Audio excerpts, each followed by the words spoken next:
श्री राधा वल्लभ लाल की, समस्त संत हरि भक्तन की, श्री वृंदावन धाम की, सतगुरुदेव भगवान की। स्मृति जी रायबरेली से। राधे राधे महाराज जी। महाराज जी, हम गृहस्थ में रहते हुए शिवोहम की स्थिति धारण कर सकते हैं? हाँ, क्यों नहीं धारण कर सकते। गृहस्थ में शरीर व्यवहार कर रहा है, लेकिन तत्व तो आप वही है ना। इसके लिए गुरु चरणों का आश्रय लेकर आराधना कीजिए, गुरु चरणों की आराधना कीजिए, तो ये हमें पता चल जाए कि मैं शरीर नहीं हूं, मैं वही तत्व हूं। तत्व ही शिवोहम है। सोहमस्मि तीव्रत्य अखंडा, सोहमस्मि वही शिव, सोहमस्मि वही मैं हूं। और बिल्कुल इसमें कोई संशय नहीं। पर गुरु आश्रय लेकर के पहले पवित्र तो करो, ये मार्जन करो मन का, बुद्धि का, चित्त का, अहंकार का, अंतःकरण चतुष्टय का मार्जन हो और ये शांत हो जाए, निश्चल हो जाए। तो जैसे निर्मल और शांत जल में नीचे तह में क्या पड़ा हुआ है ये मुझे पता चल जाता है, ऐसे ही स्थिर और निर्मल अंतःकरण से हम अपने स्वरूप का बोध प्राप्त कर लेते हैं। जहां अंतःकरण निर्मल हुआ और शांत हुआ, तहां सोमर्श में ये भाव आने लगता है, मैं वही हूं। अगर ज्ञान मार्ग का साधक है तो ऐसा अनुभव, ना आप स्त्री है ना पुरुष है, आप वास्तविक सोहम ही है, शिवहम ही है। वो आगे चल करके जब गुरु आराधना करेंगी तब पता चल जाएगा। पर यह है ज्ञान मार्ग की बात। नेहा अग्रवाल जी महाराष्ट्र से। राधे राधे महाराज जी। महाराज जी, वासुदेवम सर्वम के भाव को अपने जीवन में आत्मसात कर अनुभव करना चाहती हूं, ये कैसे संभव है महाराज जी? संभव है पर अति कठिन है। बहुनाम जन्मनावंते ज्ञानवान मां प्रपद्यते वासुदेवा सर्वमिति सा महात्मा सुदुर्लभा, भगवान ने कहा है।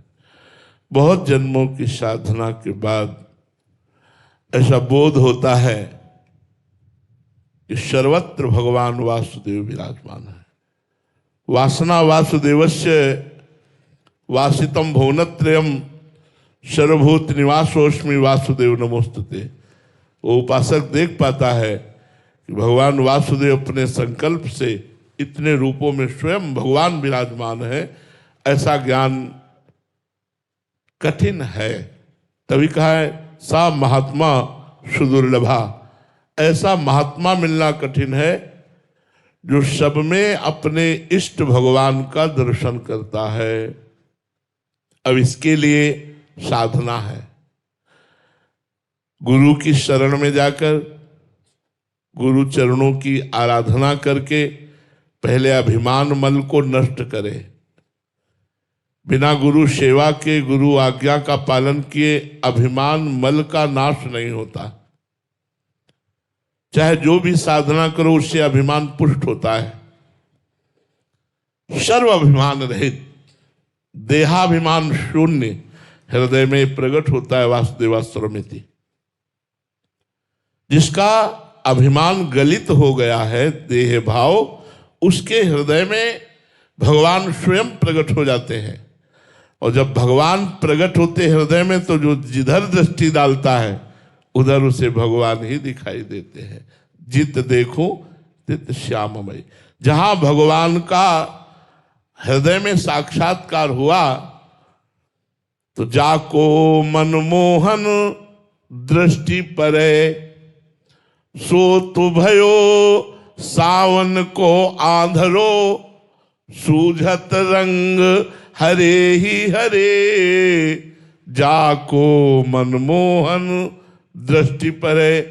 एक बार भगवान के ऊपर दृष्टि गई तो उसकी दशाएं हो जाती है कि जैसे कोई सावन में अंधा हो जाए, उसे 12 महीना हरा हरा दिखाई देगा, क्योंकि हरे भरे दृश्य को देखकर अंधा हुआ था। तो इस उपासक की क्या दशा होती है, जिसका गुरु कृपा से अभिमान मल नष्ट हो जाता है और निरंतर नाम जब चलता है तो बोले जड़ चैतन्य कछु नहीं दिखत, जित दीखत तित श्याम खड़े, ब्यूहल विकल संभार न तन की, नैना घूमत रूप भरे। नेत्रों में रूप समा गया तो अब ना स्त्री दिखाई देती, न पुरुष दिखाई देता, न जड़ दिखाई देता, न चैतन्य दिखाई देता, केवल श्याम सुंदर वासुदेव दिखाई देते।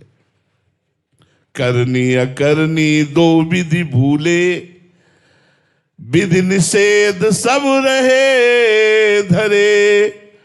नर हरिदास ते भये बावरे, जे यह प्रेम प्रवाह परे। क्या करना चाहिए, क्या नहीं करना चाहिए, करनी अकरनी, विधि निषेध सब छूट गया।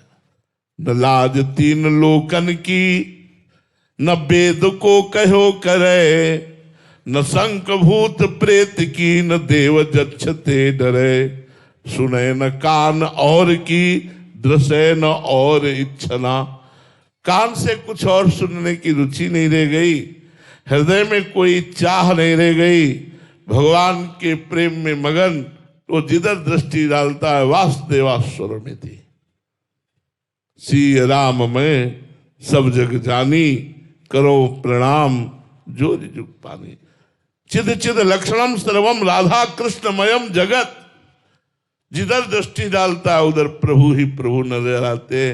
पर इसके लिए साधना है, गुरु चरणों से आसक्ति पैदा हो जाए और गुरुदेव के उपदेश और आज्ञानुसार चलने पर हमारा अहंकार नष्ट हो जाए और निरंतर भगवान का स्मरण हो, तब हृदय में भगवान प्रकाशित होंगे। तो हमारे नेत्र पट जो बंद हैं अभी, ये त्रिगुण माया वाले नेत्र काम नहीं करते, वो मानस चक्षु प्रकट होते हैं, प्रेम नेत्र। जैसे ब्रह्म सर्वत्र दर्शन ये ज्ञान चक्षु से होता है, ऐसे भगवत दर्शन प्रेम चक्षु से होता है। इन्हीं नेत्रों में प्रेम चक्षु प्रकाशित होते तो वो देखता है। जैसे अर्जुन के पास भगवान श्री कृष्ण रहते थे पर कभी विराट रूप का दर्शन नहीं पाया। जब भगवान ने उन्हें दिव्य दृष्टि दी तब उन्हीं भगवान श्री कृष्ण में विराट रूप का दर्शन किया। ऐसे ही भगवान पांच भौतिक ढांचे को ओढ़कर यहाँ विराजमान है, लेकिन मुझे पांच भौतिक शरीर दिखाई दे रहा है, भगवान नहीं। जब प्रेम चक्षु प्रकट होंगे तो पंचभूत को हटाकर केवल भगवान का दर्शन कराने की सामर्थ्य प्रेम नेत्रों में है। नरहर दास ते भय बावरे, जे आप प्रेम प्रवाह पड़े सर्वत्र भगवान का बोध होता है। एक संत भगवान जा रहे थे तो कुछ उद्दंड प्रकृति के लोग थे, उनको बड़ा उपहास किया और एक ने तो ईंट भी मार दिया तो खोपड़ी फूट गई, खून बह रहा था। अब वो मार्ग में बैठ गए, वो उद्दंड लोग चले गए। इतने में एक डॉक्टर कार से निकले, देखा रे संत और संत के माथे पे खून बह रहा है। उन्होंने कार में बैठा ला अस्पताल ले गए और वहां उनका ट्रीटमेंट किया। इसके बाद गर्म दूध चीनी डाल करके पिलाया और पूरा परिकर बैठा हुआ था और बड़े प्यार से पूछा, महाराज जी आपको ये चोट किसने दी? उनका तुमने। उनका बाबा आप ये क्या कह रहे हो, सब लोग क्या कहेंगे, हम तो आपको उठा के लाए हैं। आप बोले कुछ भी बोलो, अब मेरे नेत्रों से तुम बच नहीं सकते, तुम ही मारने वाले हो और तुम ही दूध पिलाने वाले हो, तुम ही दवाई करने वाले हो। अब नहीं मान सकता कि तुम नहीं थे, तुम ही थे। तो कुछ उद्दंड प्रकृति के लोग थे, उनको बड़ा उपहास किया और एक ने तो ईंट भी मार दिया तो खोपड़ी फूट गई, खून बह रहा था। अब वो मार्ग में बैठ गए, वो उद्दंड लोग चले गए। इतने में एक डॉक्टर कार से निकले, देखा रे संत और संत के माथे पे खून बह रहा है। उन्होंने कार में बैठा ला अस्पताल ले गए और वहां उनका ट्रीटमेंट किया। इसके बाद गर्म दूध चीनी डाल करके पिलाया और पूरा परिकर बैठा हुआ था और बड़े प्यार से पूछा, महाराज जी आपको ये चोट किसने दी? उनका तुमने। उनका बाबा आप ये क्या कह रहे हो, सब लोग क्या कहेंगे, हम तो आपको उठा के लाए हैं। आप बोले कुछ भी बोलो, अब मेरे नेत्रों से तुम बच नहीं सकते, तुम ही मारने वाले हो और तुम ही दूध पिलाने वाले हो, तुम ही दवाई करने वाले हो। अब नहीं मान सकता कि तुम नहीं थे, तुम ही थे। तो उनमें एक सत्संगी बैठे हुए थे, तो उन्होंने बताया महाराज जिस धरा से बात कर रहे वो भगवत भाव में है कि तुम ही मारने वाले हो और तुम ही दूध पिलाने वाले हो, दूसरा कोई नहीं है। मेरे तो गिरधर गोपाल दूसरो न कोई। ये स्थिति जब आ जाती है दूसरो न कोई, तो जिधर दृष्टि डालो उधर अपने इष्ट का साक्षात्कार होता है, पर इसके लिए साधना करनी होती है। किशोरी जी बिहार से।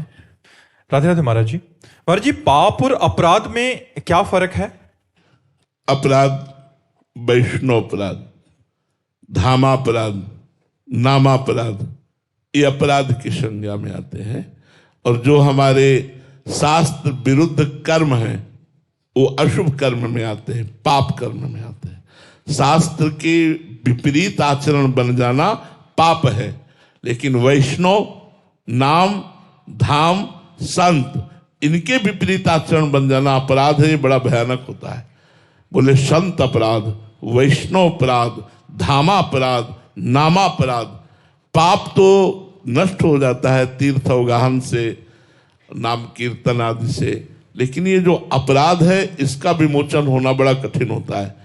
इसलिए जैसे धामा अपराध है तो धाम ही क्षमा करेगा, वैष्णव अपराध है तो वो जिस वैष्णव से अपराध बना वही क्षमा करेगा, संत अपराध है जिस संत की निंदा की, दुख दिया, वही क्षमा करेगा। ऐसे ये जो अपराध है ये पाप से भारी है, ये तुम्हारी साधना से नष्ट होने वाले नहीं। आप किसी वैष्णव का अपराध कर दो, साधना करे तो भी आपको दंड मिलेगा, आपको भोगना पड़ेगा। लेकिन अगर पाप बन जाए और साधना करे तो वो नष्ट हो जाएगा।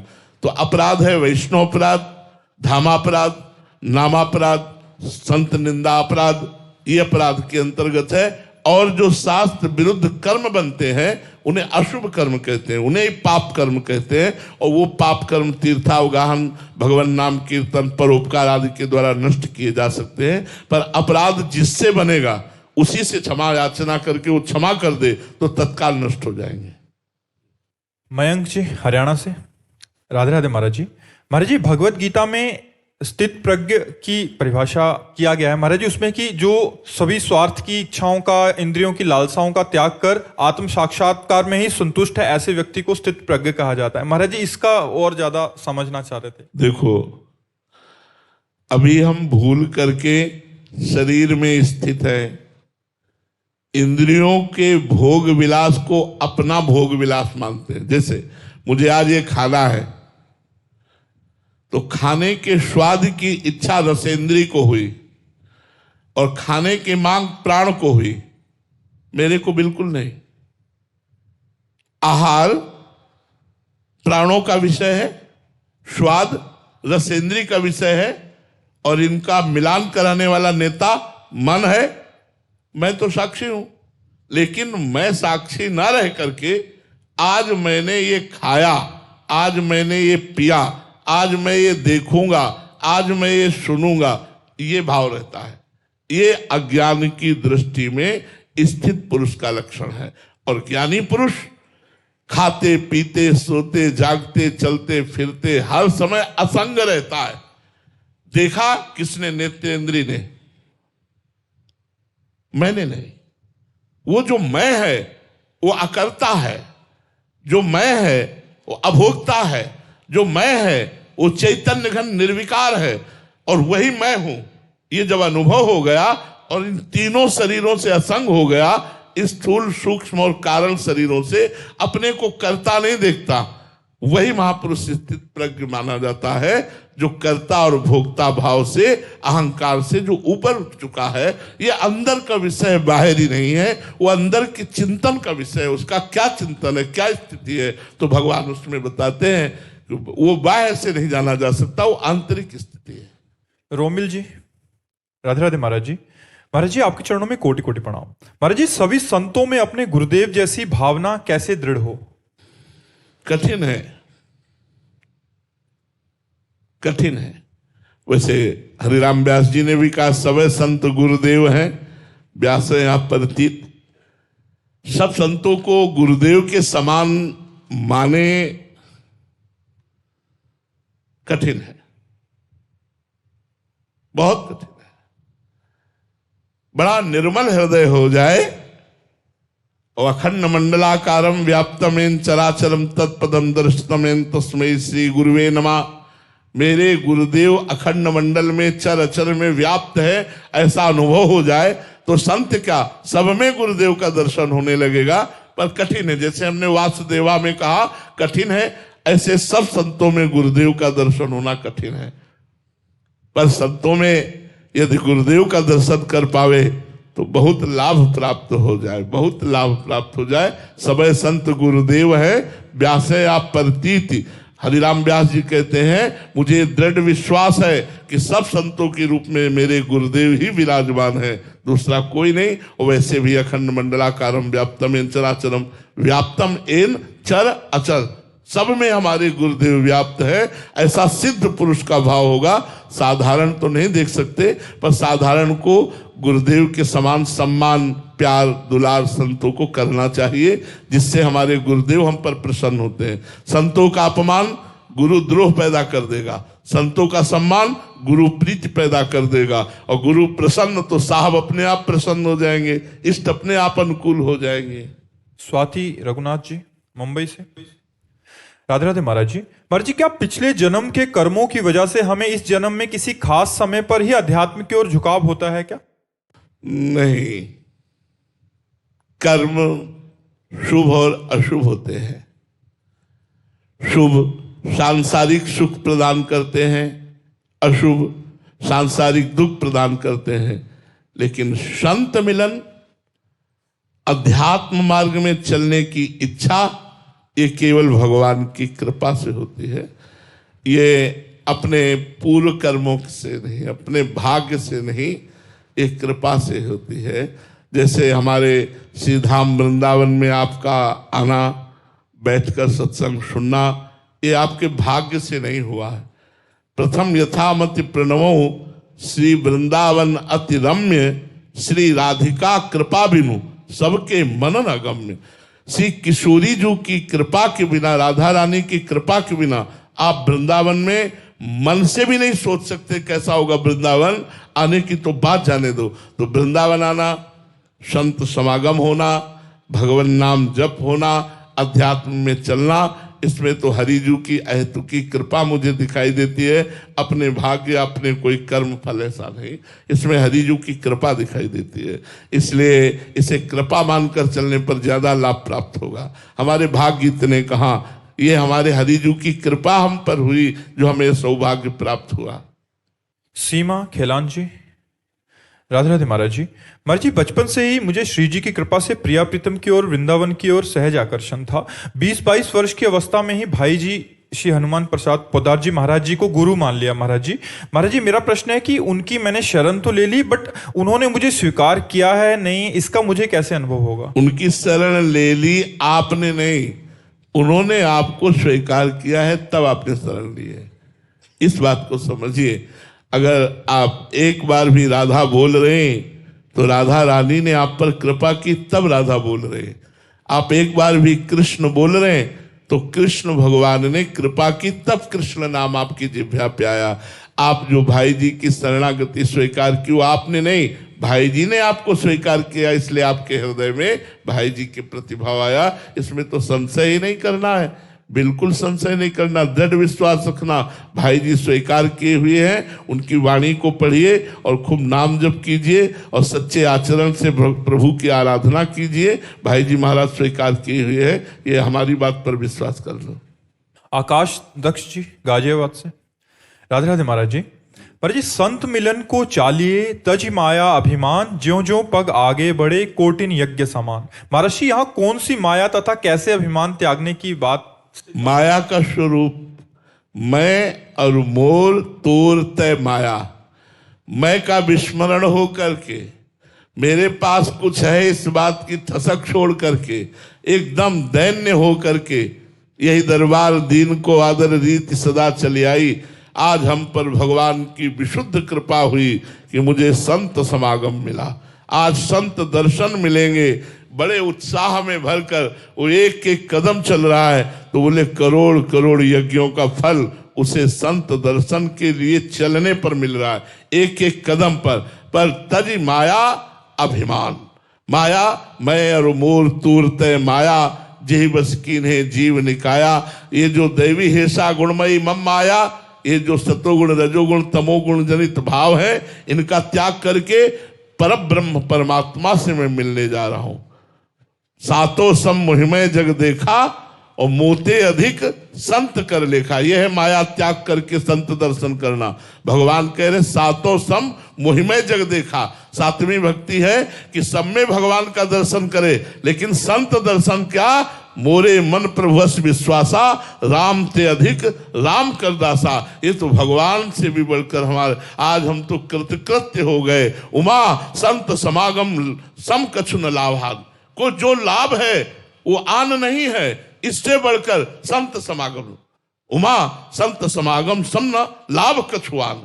तो ये भाव हमारे अंदर जब बैठ जाएगा तब बात बनेगी। अति दैन्य और भगवत भाव से भी बढ़कर महात्मा में भाव होना कि भगवान के आज दास से मिलने जा रहे हैं, जिसकी महिमा भगवान से भी बढ़कर के है, तो उसके एक एक कदम चलने पर करोड़ करोड़ यज्ञ का फल मिलता है। वैसे भी अगर ना भी भाव हो और संत दर्शन हो तो पाप तो नष्ट हो ही जाते। संत दरस जिमि पातक तरई। लेकिन महान फल की प्राप्ति तभी होती है जब अभिमान त्याग कर, पदाभिमान त्याग कर, दैन्य होकर हम किसी संत महात्मा के पास।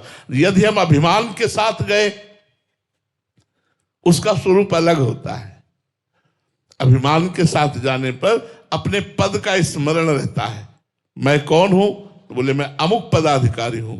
संत से तुम जो लेने आए थे वो तुम्हें नहीं मिलेगा, क्योंकि संत के पास लेने आने के लिए प्रणिपातेन प्रश्नया, साष्टांग दंडवत करो और अपने पद का विस्मरण कर। यही है माया रहित होकर अपने पद और अपने अभिमान का त्याग कर एक दीनहीन पुरुष की तरह बैठो हाथ जोड़ के, तब लाभ मिलेगा। तो इसीलिए प्राय लाभ नहीं ले पाते।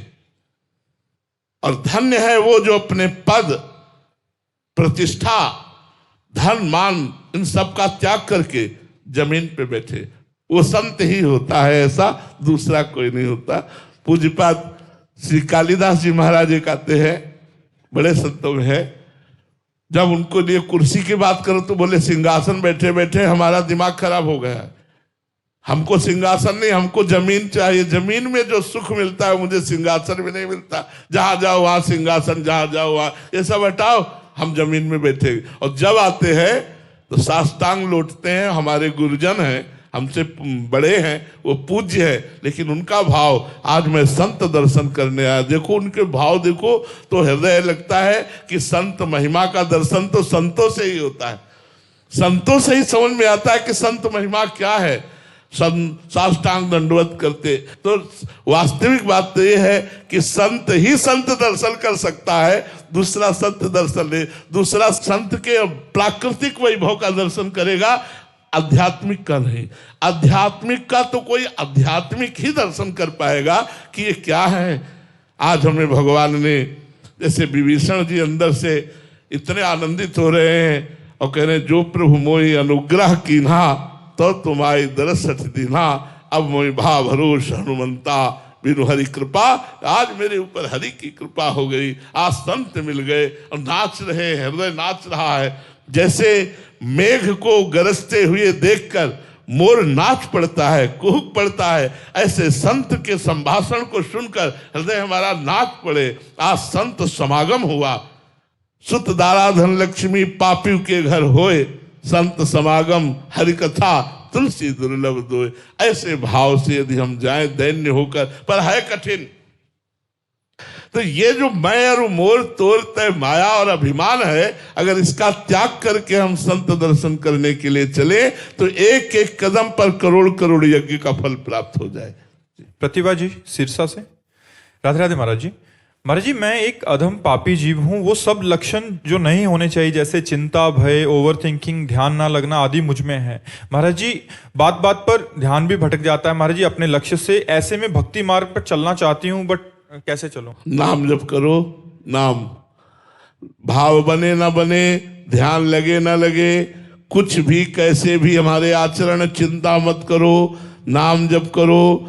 जिनको सीधा नाम जप करना नहीं आता था, मरा मरा मरा बोल के सिद्ध हो गए। नाम जपते ही सारी भावनाएं पवित्र होने लगेंगी। हाँ, मानते हैं कुछ दिन पूर्वाभ्यासवश जो गलत आचरण है वो हमको घसीट सकते हैं, लेकिन नाम जब चल रहा है तो उनकी मलिनता और उनकी प्रवृत्ति दोनों का नाश कर देगा। पाप और पाप की प्रवृत्ति दोनों का नाश कर देगा नाम। नाम जब पकड़ लो सब ठीक हो जाएगा। कलियुग केवल नाम आधारा, सुमिर सुमिर नर उतर ही पारा। ये कलिकाल मलायतन, मन कर देख विचार, श्री रघुनाथ नाम बिन नाहिन आन आधार। भगवान का नाम ही आधार है, आपको बिल्कुल ठीक कर देगा। आप दूसरों को पवित्र करने वाले बन जाएंगे यदि आप अपनी जिह्वा से भगवान का नाम रटेंगे। नाम रटते ही अशुभों का नाश प्रारंभ हो जाता है। नूपुर जी दिल्ली से। राधे राधे महाराज जी। महाराज जी, हम रोज दिनचर्या में ऐसी कौन कौन सी गलतियां करते हैं जिससे नाम जप की सात्विक ऊर्जा एवं उसका प्रभाव कम हो जाता है? सबसे पहला गलत भोजन, रजोगुणी या तमोगुणी भोजन, वो हमारे अंदर जो भजन करने से सात्विक ऊर्जा बनती है उसको क्षीण कर देता है। दूसरा, गलत दृश्य देखना, गलत दृश्यों को देखना, जो भगवत विमुख करने वाले सीरियल हैं या जो भी नाटक नौटंकी हैं, गलत दृश्यों को देखना। तीसरा, गलत श्रवण करना। चौथा, गलत बोलना। इनका प्रभाव हमारे ऊपर बहुत पड़ता है। भोजन का, श्रवण का, कथन का, दर्शन का, उसी से हमारा भजन क्षीण हो जाता है। शौभरी जी ने एक मछली को मैथुन करते हुए देखा तो उनके अंदर काम वेदना जागृत हो गई और मानधाता की 50 पुत्रियों से ब्याह किया। भागवत में वर्णन आता है। अजामिल जी ने एक वैश्या को दुराचार करते हुए देखा और इतना मन मलिन हुआ कि उसी वैश्या के अधीन हो गए। तो दृश्य देखना, श्रवण करना, बोलना और खाना पीना, अगर इन चार को हम सुधार पावे तो हमारा भजन नित्य बढ़ेगा और पचेगा भी। भजन करना कठिन, करके बढ़ाना कठिन और बढ़ा के पचाना कठिन। भजन पच जाए तो सिद्ध पुरुष हो जाए। तो अपने भोजन पर सुधार करें, अपनी श्रवणेंद्री को होश में रखें, अपनी नेत्रेंद्री को संभाल के रखें, अपनी रसेंद्री को संभाल के रखें। अगर हम रसेंद्री और वाकेंद्री को संभाल के रखेंगे तो सब संभल जाएगा। क्योंकि अगर ये बिगड़ा हुआ है तो जनेंद्री बिगड़ जाएगी और जनेंद्री बिगड़ गई तो फिर सब इंद्रियां बिगड़ती चली जाती है। तो इसलिए सावधान होकर भोजन पर सुधार, नेत्र, श्रवणेंद्रिय और वाकेंद्रिय, इन पर हम शासन करें तो हमारा सब कुछ ठीक हो जाएगा। हमारा भजन भी बढ़ेगा और हमारे भजन के भाव की रक्षा भी होती रहेगी। श्री राधा वल्लभ लाल की।